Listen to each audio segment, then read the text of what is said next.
এগুলোই তো চাপ আপনার। ওই সময় আপনি ভালো করে জানতেনও না ওনার, আমি ওনার নামই জানতাম না। তাহেরি ভাইয়ের এই বসেন বসেন বসে যান এই ডিজে রিমিক্সের কিন্তু অনেক বড় একটা ভূমিকা আছে। কত বড় বাটপার, সে নাকি তাহেরিকে চিনতই না। তো না চিনলেই কি সে তাহেরির ওয়াজের ক্লিপ নিয়ে আসে গান বানাইছে?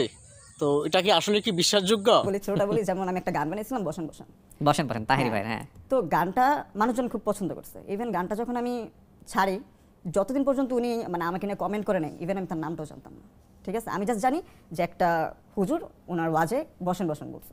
এটা জাস্ট দেখেন, ওই গানটার মধ্যে কিন্তু অনেকের ডায়লগ অনেকের আছে, রাইট? এমন কিন্তু না, আমি জাস্ট উনারে মানে এখানে আমি অবশ্যই একটা কথা বলে রাখি আর কি, ওয়াজ মাহফিল হচ্ছে ধর্মীয় অনুষ্ঠান। তো সেখানে একজন ইমাম মুয়াজ্জিন কিংবা একজন ইসলামিক বক্তাকে নিয়ে আসলে ফাইজলামি ঠাট্টা তামাশা এটা আসলে আমাদের ধর্মে কিন্তু নাই কিন্তু। আর উনি কিন্তু ইচ্ছা করলে তখন কিন্তু সেখানে কিন্তু কর্কশ গলায় বলতে পারেন, এই বসে যান বসে যান। তো সেটা কিন্তু না বলে উনি কিন্তু একটু সুরালোভাবে বলছে আর কি, যে বসেন বসেন বসে যান। তো এটা নিয়ে আসলে টল করা আসলে কারো ঠিক হয় নাই। তো আমরা কিন্তু আসলে মুসলমান, এখন হুজুরদের ইমামদের সহজেই আমরা খুব সহজেই কিন্তু তাদের ভুলগুলি কিন্তু ধরি। কিন্তু একটা ব্যাপার আপনারা খেয়াল করে দেখবেন, যখন আপনার বউয়ের চুল দেখা যায়, আপনার বোনের চুল দেখা যায়, আপনার বোনের যখন ফিগার দেখা যায়, তখন আপনাদের ধার্মিকতা কিন্তু তখন আপনাদের পাছা দেওয়া কিন্তু ফুস করে কিন্তু বাইর হয়ে যায়। তো কাজেই ইমামদের এবং মুয়াজ্জিনদের এবং ধর্মীয় ব্যক্তিদের আর কি কোনো প্রকার খুঁত ধরার আগে আপনি নিজে কতটা ধার্মিক আগে সেটা আগে চিন্তা করবেন। আমরা কিন্তু নামাজ সবাই নিয়মিত পড়ি না, তাই বলে ধর্মটাকে কিন্তু একেবারে অবমাননা করি না কিন্তু, তা না, মানে এইসব কিন্তু করি না কিন্তু। তো ইমাম মুয়াজ্জিনদের পেছনে লাগার আগে একবার চিন্তা করে দেখেন যে আপনি নিজে কতটা ধার্মিক, আগে সেই চিন্তাটা করে তারপর ওনাদের পেছনে লাগবেন আর কি।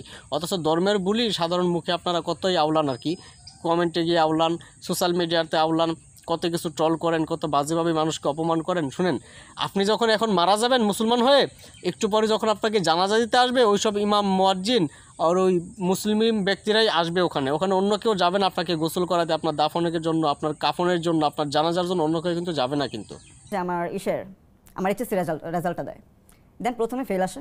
এটা আমার আরেকটা ব্রেকডাউন মোমেন্ট ছিল। ও, এটা নিয়েও তুমি ওয়াজে কথা বলেছেন তাহেরি ভাই। হ্যাঁ, তো প্রথমে হলো কি, আমার পাস ফেলের ব্যাপারটা নিয়ে আমি একটা কথা বলি। সেখানে দেখেন আমাদের দেশে কিন্তু কিছুদিন আগেও কিন্তু আপনারা নিউজে কিন্তু গুগলে সার্চ করে দেখেন বা ইউটিউবে সার্চ করে দেখেন যে টাকা দিয়ে কিন্তু রেজাল্ট কিন্তু কেনা যেত। এটা আপনার কারিগরি হোক কিংবা আপনার দেখা যাচ্ছে কি মানে আমাদের কারিগরি মানে টোটাল শিক্ষা বোর্ডে আর কি নাম চেঞ্জ করে এরকম শুধু একটা সার্চ দেন যে টাকার বিনিময়ে পাস বা টাকা দিয়ে পাস করলো বা রেজাল্ট আনলো, এই ধরনের কিন্তু অ্যাভেলেবেল ঘটনা আমাদের দেশে আছে। আপনারা একটু ঘাটাঘাটি করলে আপনারা দেখতে পারবেন সবকটাতে আর কি, আমাদের শিক্ষা বোর্ডে আর কি।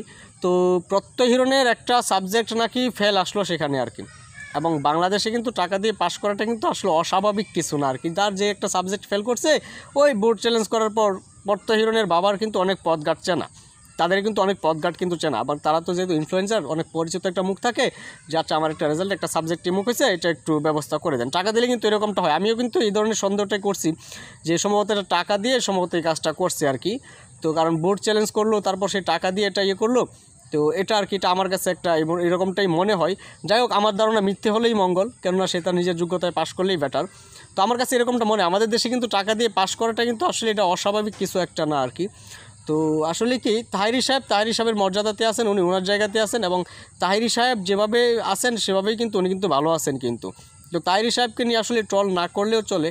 তো আপনারা মনে রাখবেন এই দেশে কিন্তু টাকা দিলে কিন্তু রেজাল্ট কিন্তু বদলানো যায়। আমার কিন্তু ওই ধরনের ধারণাটাই বেশি, কারণ প্রত্যহিরণের কিন্তু পথঘাট অনেক কিছু কিন্তু চেনা কিন্তু তার, কিন্তু সে কিন্তু এডুকেটেড পার্সন, সেও কিন্তু তার বাবা কিন্তু এডুকেটেড পার্সন, তাদের কিন্তু অনেক পথঘাট চেনা আছে যে কোথায় গেলে কাজ হবে না হবে। আর আমাদের দেশে টাকা দিলে রেজাল্ট বদলায়, এটা আপনি যে ইউটিউবে সার্চ দিয়েই দেখেন যে ব্যক্তিরা আপনার বড় বড় ডিগ্রি পর্যন্ত নেওয়া যায় মাত্র টাকা দিলে। এরকম ভিডিও আমাদের ইউটিউবে আপনি দেখেন, ইউটিউবে সার্চ দেন আপনি অ্যাভেলেবেল পাবেন আর কি। অনেকে আবার এখানে এই কমেন্ট করেছেন যে তাহেরি সাহেব নাকি প্রত্যহিরণের জন্য নাকি সে নাকি ভাইরাল হয়েছে। আরে প্রত্যহিরণ তো ওই দিনের পোলা। তো তাহেরি সাহেব বাংলাদেশে আসলে ওয়াজ করেন অনেক দিন যাবত, উনি এর আগে থেকে ভাইরাল। গ্রামাঞ্চলে বিশেষ করে নরসিংদী জেলাতে ওনার এত জনপ্রিয়তা ছিল যে উনি কোথাও ওয়াজ করতে গেলে বাড়িতে কোনো মানুষ খুঁজে পাওয়া যেত না ওই দিন। ছোটো বড় থেকে শুরু করে বিশেষ করে মহিলা পুরুষ সবাই, মানে মহিলারাও যেহেতু বেশি আর কি, কারণ ওনার ওয়াজটা আসলে অনেকটা ছিল মানে পর্দা নিয়ে কথাবার্তা বলতো, মহিলাদের মা বোনদের নিয়ে কথাবার্তা বলতো, সে কারণে মহিলারাও আসলে কি ওই জিনিসটাকে খুব পছন্দ করতো।